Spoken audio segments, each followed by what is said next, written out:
Salut et bienvenue dans notre semi-nouvelle rubrique qui est donc maintenant consacrée à Batman v Superman, l'aube de la justice.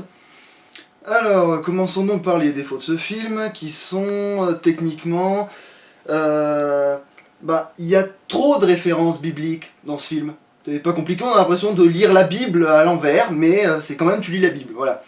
Et aussi, y a les caméos, hein, entre le vampire qui sort de la tombe et Flash qui sort d'un rêve complètement pété, d'une autre dimension. Et aussi, il y a Cyborg aussi qui sort de notre cul, et dans le cube cosmique qui sert à le construire sort aussi de son cul à lui. Voilà. Et donc, par conséquent, ça n'a pas de sens, et ça n'a ni queue ni tête. Bon, parlons enfin des bons points. Ce film, ça va, il est quand même assez dynamique, et du coup, voilà, c'est sympa. Et aussi, bon point pour la Batmobile, hein, que j'ai adoré. Et aussi, le fait que, on a un vrai Superman à l'écran, hein, qui a des vrais enjeux, qu'on sent vraiment sérieusement qu'il est vraiment Superman. Il est crédible, et c'est sûrement le meilleur Superman de toute l'histoire du cinéma. Ouais, il y a beaucoup des points positifs, il y a beaucoup d'enjeux autour de Batman et Superman. Autre bon point, la musique de Wonder Woman est absolument géniale. Wonder Woman est d'ailleurs très bien. Beaucoup de gens critiquaient qu'elle soit trop fine ou tout ça, mais elle est très bien.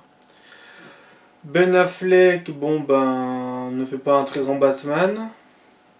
Henry Cavill, bon Superman, mais sans sortir vraiment du lot. Voilà. Et après le combat contre Wonder Woman et Doomsday. Doomsday, par exemple, est aussi un défaut. Parce que quand on regarde, on se dit clairement que c'est le résultat d'un 3D carré qui a reculé une tortue ninja. Ouais.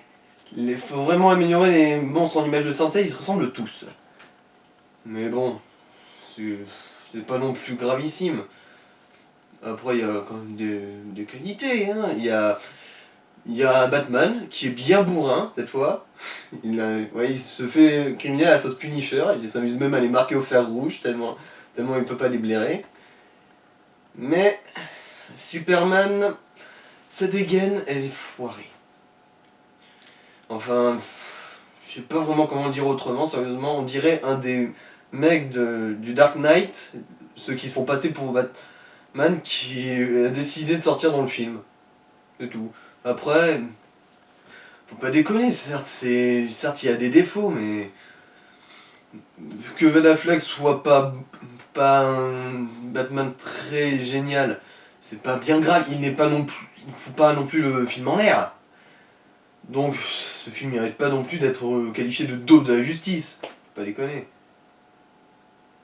Ouais, un bon film moyen, quoi. Ouais, en gros.